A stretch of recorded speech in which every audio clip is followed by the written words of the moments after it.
ஸ்ரீமதே ராமானுஜாய நமக. உளன்கண்டாய் நல் நெஞ்சே உத்தமன் என்றும் உளன்கண்டாய் உள்ளுவார் உள்ளத்து உளன்கண்டாய் வெள்ளத்து உள்ளானும் வேங்கிடத்து மேயானும் உள்ளத்து உள்ளான் என்று ஓர். இந்த பாசுரம் பொய்கை ஆழ்வாரோடது. அடுத்தது பேயாழ்வாருடைய பாசுரத்தை பாருங்கோ. உளன்கண்டாய் நல் நெஞ்சே உத்தமன் என்றும் உளன்கண்டாய் உள்ளுவார் உள்ளத்து உளன்கண்டாய் விண் ஒருங்க கோடுயரும் வீங்கருவி வேங்கடத்தான் மண் ஒடுங்க தான் அளந்த மண். இது பேயாழ்வாரின் பாசுரம். அடுத்தது திருமிழிசை ஆழ்வாரோட பாசுரத்தை பாருங்கோ. உளன்கண்டாய் நல் நெஞ்சே உத்தமன் என்றும் உளன்கண்டாய் உள்ளுவார் உள்ளத்து உளன்கண்டாய் தன் ஒப்பான் தானானாய் உளன்காண் தமியேற்கும் என் ஒப்பார்க்கு ஈசன் இமை. இப்படி 3 பாசுரமும் எப்படி ஆரம்பிக்கிறதுனா, உளன்கண்டாய் நல் நெஞ்சே உத்தமன் என்றும் உளன்கண்டாய் உள்ளுவார் உள்ளத்து உளன்கண்டாய். அனைவருக்கும் அடியேனுடைய பணிவான நமஸ்காரம். இப்போ சொன்ன இந்த 3 பாசுரங்கள் பொய்கை ஆழ்வார், பேயாழ்வார், திருமிழிசை ஆழ்வார்ங்கிற 3 ஆழ்வார்களின் பிரதம வாக்கியங்களும், அதாவது பிரதம வாக்கியம்னா முதல் 2 வரிகள் உளன்கண்டாய் நல் நெஞ்சே உத்தமன் என்றும் உளன்கண்டாய் உள்ளுவார் உள்ளத்து உளன்கண்டாய் அப்படிங்கிறது பிரதம வாக்கியம். 3ம் அந்த பிரதம வாக்கியங்கள் ஒரே மாதிரி ஆரம்பிக்கிறது 3 ஆழ்வார்களின் பாசுரத்திலையும். 3 பேருமே திருவேங்கடமுடையானத்தான் மங்களாசாசனம் பண்ணியிருக்கார்கள். உளன்கண்டாய் நல் நெஞ்சே அப்படிங்கிற இந்த தலைப்பிற்கு என்ன அர்த்தம் அப்படின்னா, எம்பெருமான் ஸ்ரீனிவாசன் உள்ளுவார் உள்ளத்து உளன் புகுபவன். யார் ஆசையோட அவனை எதிர்பார்க்கிறாளோ அவனுடைய உள்ளத்துக்குள்ளே அவன் உள்ளே போவான் அப்படின்னு தான் 3 பேருமே இதே கருத்தை தான் சொல்கிறார்கள். 3 ஆழ்வார்களுமே இதே கருத்தை சொல்கிறார்கள். நாம் என்ன பண்ணணும்? நம்மளுடைய ஹிருதயத்தை அவன்கிட்ட சமர்ப்பிச்சா போகிறோம். நம்மளுடைய ஹிருதயத்துக்குள்ளே அவன் பூந்துடுவான். ஆனால் நம்ம சமர்ப்பிக்க மாட்டோமே. அவன் சன்னதியில் போய் நின்று இருந்தால் கூட கையை கூப்பிட்டு நிற்போம். அப்போ கூட நம்ம ஹிருதயத்தில் ஒரு வண்டி குப்பை கூலங்கள்லாம் சேர்ந்துருக்கு.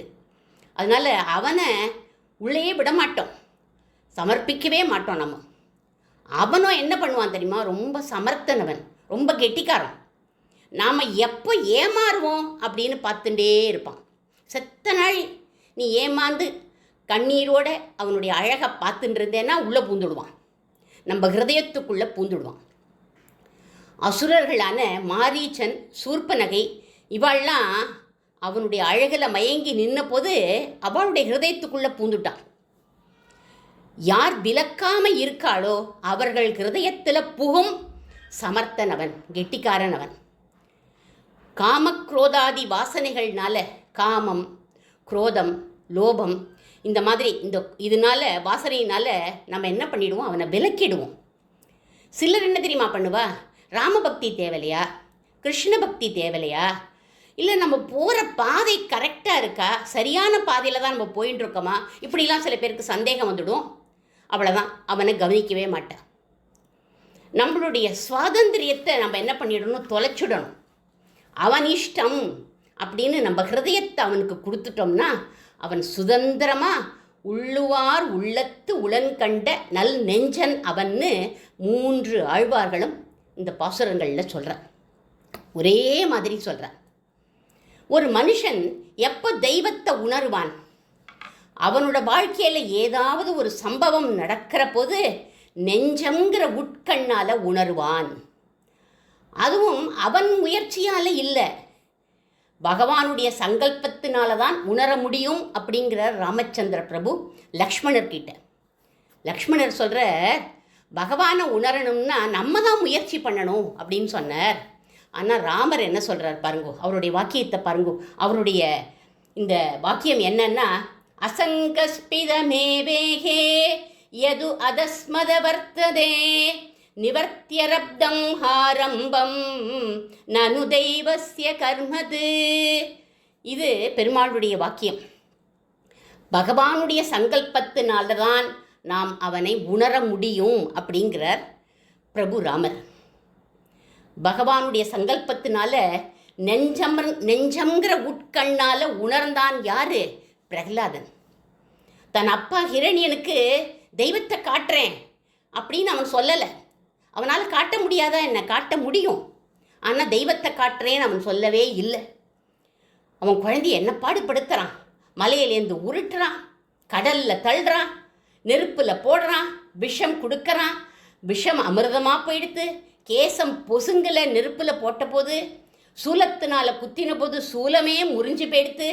மலையிலேருந்து உருட்டின போது மண்டை உடையாமல் வடியில் வந்து உட்காந்துட்டான்.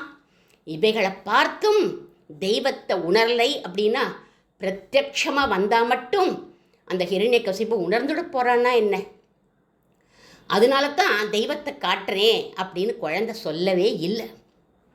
ஆனால் பகவானும் எப்போ இவன் சொல்லுவான், எப்போ குழந்தை சொல்லுவான், இருக்கான் இங்கேன்னு எப்போ சொல்லுவான் அப்படின்னு ரெடியாக மேக்கப்பெல்லாம் போட்டுட்டு உட்காண்டிருக்கானான். பகவான் எல்லா இடத்துலையும் உட்காண்டிருக்கான். எங்கே சொல்ல போகிறான், எந்த கம்பத்தை காமிக்க போகிறான் அப்படின்னு ரெடியாக உட்காண்டிருக்கான். ஒரு நாள் குழந்தைக்கிட்ட ஹிரண்யகசிபு கேட்குறான், டேய் பயலே இங்கே வா, யாரோட பலத்தாலடா நீ ஜெயிக்கிற அப்படின்னு கேட்டான். அப்பா, யாரோட பலத்தால் நீங்கள் பேசுகிறீங்களோ அவருடைய பலத்தினால தான் நான் ஜெயிக்கிறேன் அப்படின்னு சொல்லிட்டு குழந்தை. எங்கடா இருக்கான் அவன் அப்படின்னு கேட்டான். சர்வத்திர இருக்கான். இந்த ஸ்தம்பத்தில் இல்லைன்னா உன்னை கொலை பண்ணிடுவேண்டா அப்படின்னு வாழை உருவினா. சிரித்தது செங்கட் சீயம் அப்படிங்கிறார் கம்பநாட்டாழ்வான். 5 வயசு குழந்தை தானே, பிஞ்சு தானே. வாழை உருவின உடனே, அப்பா எனக்கு தெரியாதுப்பா, என்னை குத்திடாதீங்கோப்பா, நான் ஏதோ சொல்லிட்டேன்ப்பா, என்னை வெட்டாதீங்கோ அப்படின்னு அழவேண்டி இருக்க அந்த குழந்தை என்ன சொல்லித்து? தைரியமாக எங்கும் உளன் கண்ணன் அப்படின்னு சொல்லித்து. எங்கு இல்லையாகில் வாழ அப்படி ஓங்குறான். சத்தியம் விதாதும் நிஜ பிருத்யபாஷிதம் வியாப்திம் ச பூதேஷு அகிலேஷு சாத்மனா அதிர்ஷ்யதாத் அத்புத ரூபமுத்வகன் ஸ்தம்பே சபாயாம் ந மிருகம் ந மானுஷம்னு அடுத்த க்ஷணம் பக்தனுடைய பாக்கியத்தை சத்தியம் பண்ண சிங்கப்பெருமாளா தோன்றினான். பிரகலாதன் பார்த்தானோ இல்லையோ, இந்த க்ஷணத்தை தான் ஆழ்வார் தன்னுடைய வரியில் பாடுறார். 3 பேரும் பாடுறார்கள். உளன் கண்டாய் நல் நெஞ்சே உத்தமன் என்று உள்ளுவார் உள்ளத்து உளன் கண்டாய் அப்படின்னு. பெருமாள் உண்டுங்கிறத நிரூபணம் பண்ணுற போது அசங்கஸ்பிதம், பெருமாளை காட்டுவேன் பார்ப்பேன்னு ஒரு சங்கல்பம் இல்லாமல் பிரபு தானா வந்து ரட்சிக்கிற அழகத்தான் உள்ளுவார் உள்ளத்து உளன் கண்டாய் அப்படிங்கிறார் ஆழ்வார். மகா விஸ்வாசம் பிரகலாதனுக்கு. அதனால தான் அவனை பிரகலாத ஆழ்வான் அப்படின்னு சொல்கிறோம். பெருமாளை பார்த்தும் கூட ஹிரண்யகசிபு புரிஞ்சுண்டானோ இல்லையோ தெரியல. அவனையும் அப்போ என்ன பண்ணுறான்? வெட்டுவேன் அப்படின்னு போய் வெட்டுறான். பிரகலாதன் ஹிருதயத்தில் உணர்ந்தான். அப்படி உணரக்கூடிய சந்தர்ப்பம் அவனுக்கு வந்தது. சாமானியமாக இருக்கிற போது இது வரவே வராது. அந்த சந்தர்ப்பம் வர வர வர ஹிருதயம் அப்படி கணிஞ்சு போய் பெருமாள் இருக்காருங்கிற பதம் வந்தது. இதே மாதிரி தான் ராமாயணத்தில் ஒரு கட்டம். சாட்சாத் பிராட்டி தான் ஜெகன்மாதாவை ராவணன் அசோகவனத்தில் உட்காத்தி வச்சுட்டான். பிராட்டி கதர்றா, பிரபு வந்துடுவார், அவருடைய பானம் வந்து என்னை காப்பாற்றிடும்னு எதிர்பார்த்துண்டு காத்துருக்கா. 1 வாரம் ஆச்சு, 15 நாள் ஆச்சு, 1 மாதமும் ஆயிடுது. அவர் வர திசையே தெரியல. 2 மாதம் ஆச்சு, 3 மாதம் ஆச்சு, 4 மாதம் ஆச்சு, 10 மாதமும் ஆயிடுது. 10 மாதமாக ராமா ராமா ராமா ராமான்னு கதர்றா. திருணத்துக்கு சமமாக ராவணனை நினைக்கிறா. திருணம் அப்படின்னா புல்லுக்கு சமமாக அவனை நினைக்கிறா. அவன் வந்து பேசுகிற போது கூட ஒரு புல்லை பிடுங்கி போட்டுட்டு தான் பேசுகிறா. நீ புல் மாதிரி எனக்கு அப்படின்னு. அவனை தலை நிமிர்ந்து அவள் பார்க்கவே இல்லை. அவன் காட்டின ஐஸ்வர்யங்களை சி தூ அப்படின்னு தள்ளினான். அவன் போட்ட சோறை சாப்பிடலை, அவன் கொடுத்த படுக்கை, அவன் கொடுத்த வீடு, அவன் கொடுத்த துணி எதையுமே அவள் ஏற்றுக்கல. அன்னைக்கு பின்னின பின்னல் அப்படியே சடையா தொங்கிறது. ராம நாமத்தினால ஜீவிச்சுட்டு இருக்கா. ராமபிரான் ஒரு நாள் வருவர், அவரோட கூடும் நாள் உண்டுன்னு இருக்கிற போது இந்த ராட்சசன் அங்கேருந்து வந்தான். சீதே, உனக்கு 2 மாதம் உயிர் பிச்சை கொடுக்குறேன் அப்படின்னு சொல்லிட்டு போயிட்டான். இவன் யார் எனக்கு உயிர் பிச்சை கொடுக்கறதுக்குன்னு நினச்சா பிராணத்தியாகம் பண்ணிடலாம்னு துணிஞ்சுட்டான். நீண்ட பின்னலை கழுத்தில் சுளுக்கு போட்டுண்டா சிம்சுபா விருட்சத்தில் கிளையில மாட்டின்றுலாம் அப்படின்னு துணிஞ்சு அந்த இடத்துக்கு போகிறா. அந்த சமயத்தில் அந்த விருட்சத்தில் ஆஞ்சநேய சுவாமி உட்காண்டிருக்கார். அடுத்த க்ஷணம் தவ கதாமிருதம் தப்த ஜீவனம் அப்படின்னு ராம கதையை தவிர பிராட்டிக்கு ஜீவனம் வேற எதுவுமே இல்லைன்னு தெரிஞ்சுட்டு ராஜா தசரதோ நாம ரத குஞ்சர வாஜிமானு அப்படின்னு பிராணனை கொடுத்தது இந்த சர்க்கம் ராமாயணத்தில். சுருக்கமாக ராமக்கதையை சொல்கிறார். மிருத சஞ்சீவினியாச்சே ராமகதை. தலை நிமிர்ந்து பார்த்தா உயிர் வந்துடுத்து. யார் கொடுத்த உயிர்? ராமன் கொடுத்த உயிர். ராமர் யாரிடத்துல கொடுத்தார்? முக்கிய பிராண தத்துவமான ஹனுமன் கிட்ட கொடுத்து உயிரை அனுப்பிச்சுட்டார். உயிர் வந்துடுத்து. வந்ததுனால உளன் கண்டாய் நல் நெஞ்சே உத்தமன் என்றும் உளன் கண்டாய் உள்ளுவார் உள்ளத்து உளன் கண்டாய்னு தொனிக்கிறது ஆழ்வாருடைய பாசுரம். இந்த இடத்துல சும்மா இந்த பாசுரத்தை பாடினா அர்த்தமாகாது. எந்த நிமிஷத்தில் மனசு நினைக்குமோ அசங்கஸ்பிதமேவே எது அதஸ்மத வர்த்ததேன்னு கடிதம் போட்டா பிராட்டி ஹனுமனை வரவழைச்சா. பிராணத்தியாகம் பண்ணிடுவோம்னு நினைக்கிற போது உட்காண்டிருக்காரே ஹனுமன். அசங்கஸ்பிதமாக தெய்வம் குரல் கொடுக்கும், நான் இருக்கேன் அப்படின்னு. தெய்வம் ஏமாத்தவே ஏமாத்தாது. இந்த அனுபவம் வந்தவாளுக்குத்தான் புரியும். இந்த அனுபவம் வரணும் அப்படின்னா திரௌபதியை போல என்ன கதி அப்படிங்கிற நிலைமை வரணும். அந்த அருமையான சந்தர்ப்பத்தை பகவான் திரௌபதிக்கு கொடுக்குறான். கிருஷ்ணாவதாரத்தில் திரௌபதிக்கு மலைமலையான புருஷர்கள். பீமனோட கதைக்கு பொறுமா இந்த துரியோதனாதிகளுடைய 100 பேருடைய மண்டை உடைச்சுடுவான் பீமன். அர்ஜுனனோட காண்டீபத்துக்கு முன்னாடி இந்த 100 பேரும் நிற்க முடியுமா? இப்பேற்பட்ட சக்தி உடையவா திரௌபதியை ரட்சிக்க முடியாமல் தலை குனிஞ்சுண்டு உட்காந்துருக்கா. சபையில் பிடிச்சு இழுத்துண்டு வந்து நிறுத்துறார்கள். அசத்துக்களுடைய சபை அப்படின்னு நினச்சிண்டு வந்து பார்த்தா சத்துக்களுடைய சபை. பீஷ்மர் இருக்கார், துரோணர் இருக்கார், கிருபாச்சாரியார் இருக்கார், விதுரர் போன்ற மகான்கள், மாமனார் திருதராஷ்டிரர், மாமியார் காந்தாரின்னு எல்லாரையும் பார்த்தா இந்த நிலைமையில நான் இருக்கலாமா? இப்படி இழுத்துண்டு வந்திருக்கேளே, இது குலத்துக்கு அவமானம் இல்லையா? அண்ணன் தம்பிகளுக்குள்ள அவமானம் இல்லையா? குடும்பஸ்திரியை அவமானப்படுத்தினா மற்ற குடும்பஸ்திரிகளுக்கு அவமானம் இல்லையா?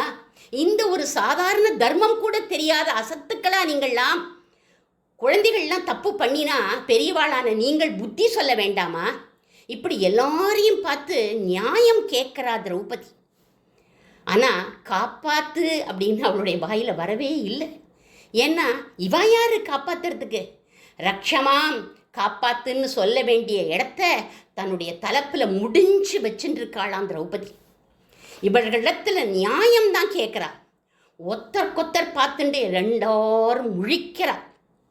ஏன்னா தர்மம் என்றைக்குமே புரியாது. அதுவும் தர்ம சூட்சமும் புரியறது ரொம்ப கஷ்டம். மகாத்மாக்கள், தர்மாத்மாக்கள், பட்டம் வாங்கின ஆச்சாரிய புருஷர்கள் எல்லாரையும் தலைப்பை ஏந்தி கேட்குறா, நியாயம் கேட்குறா. மகாமுரடன், வெட்கம் கெட்டவன் இவளோட துணியை பிடிச்சு இழுக்கிறான். குடும்பஸ்திரியை, குடும்பத்து நாட்டு பெண்ணை அவமானப்படுத்துகிறான். இதுக்கு எல்லாரும் உடந்த. பின்னாடி வந்து கிருஷ்ணன் சொல்ல போகிறான், இந்த மாதிரி எல்லாரும் உட்காண்டிருந்தேளே நீங்கள்லாம் யார் அப்படின்னு எல்லாரையும் திட்ட போகிறான். உடனே திரௌபதிக்கு தோணித்தான், என்ன ரட்சிக்க ஒருத்தன் இருக்கான் அப்படின்னு. ஆ கிருஷ்ணா துவாரகாநாதா யாதவநந்தனா 2 கைகளையும் மேலே தூக்கினா, அலறினா. அத்தனை பேரும் திகைக்கும்படி அருள் பாலிச்சுட்டான். இந்த காட்சியை சாமானியமாக நம்ம சொல்லிட்டோம். ஆனால் அந்த சமயம் திரௌபதி எப்படி நினச்சிருப்பாளோ அப்படி நினச்சா உளன் கண்டாய் நல் நெஞ்சே உத்தமன்கிற இந்த வரிகள் புரியும். இத்தனைக்கும் அடிப்படை அந்த அத்தியாவசாயம் வரணும். என்ன ஆகுமோ என்ன ஆகுமோ என்ன ஆகுமோ எல்லாரும் கைவிட்ட நிலை வர நாஸ்திகாளாக இருந்தா அவன் நிலை எப்படி இருக்குமோ தெரியாது. நல்ல சம்ஸ்காரம் உடையவர்களாக இருந்து சத்குருமார்கள் சாதுக்கள் அவளை ஆசிரியச்சு இருந்து ஆச்சாரியனுடைய சம்பந்தம் இருந்து அப்படி ஒரு நிலைமையும் வந்துட்டா அப்பதான் திட விஸ்வாசம், எம்பெருமான நினைக்கக்கூடிய சக்தி எங்கிருந்தோ வருமா. திரௌபதியோட ஹிருதயத்திலேருந்து குரல் கேட்டுதான் அந்த சமயம். மகத்யாபவி சம்பிராப்தே ஸ்பர்த்தவ்யோ பகவான் ஹரிஹி அப்படிங்கிற குரல் கேட்டுதான். யாருடைய குரல் இது? வசிஷ்டர் தான் திரௌபதிக்கு குரு. அவருக்கு பால்யத்தில் சேவை பண்ணியிருக்கா திரௌபதி. அப்போ அவர் சொல்லி கொடுத்தாராம், ஆபத்து வந்தா ஐயோன்னு அலறாத திரௌபதி, கோவிந்தான்னு சொல்லு அப்படின்னு. இப்போ அவருடைய அந்த குரல் கேட்கறதான் அவளுக்கு. ஆச்சாரிய சம்பந்தம் இல்லாத போனால் ஆபத்தில் நம்மளாம் ஐயோன்னு தான் அலறுவோம். கோவிந்தான்னு சொல்லவே நமக்கு வராது. இப்பேற்பட்ட ஒரு இக்கட்டான சூழ்நிலையில் அவன் காப்பாற்றுற அழகு, அதைத்தான் அசங்கஸ்பிதமாக தெய்வம் குரல் கொடுக்கும் நான் இருக்கேன்னு இதைத்தான் ராமபிரான் சொல்கிறார். இந்த சூழலைத்தான் 3 ஆழ்வார்களும் உள்ளுவார் உள்ளத்து உளன்கண்டாய் அப்படின்னு பாடுறார்கள் இந்த பாசுரங்களில். எல்லா ஆழ்வார்களுக்கும் அடியேன் மங்களம் பாடி அமைகிறேன். பொய்கை முனிவடிவழகும் பொற்பதமும் வாழியே, பேயாழ்வார் தாழினைய பெருநிலத்தில் வாழியே, அழகாரும் திருமழிசை அமர்ந்த செல்வன் வாழியே, மூவரின் மலர்ப்பதங்கள் வாழியே வாழியே வாழியே.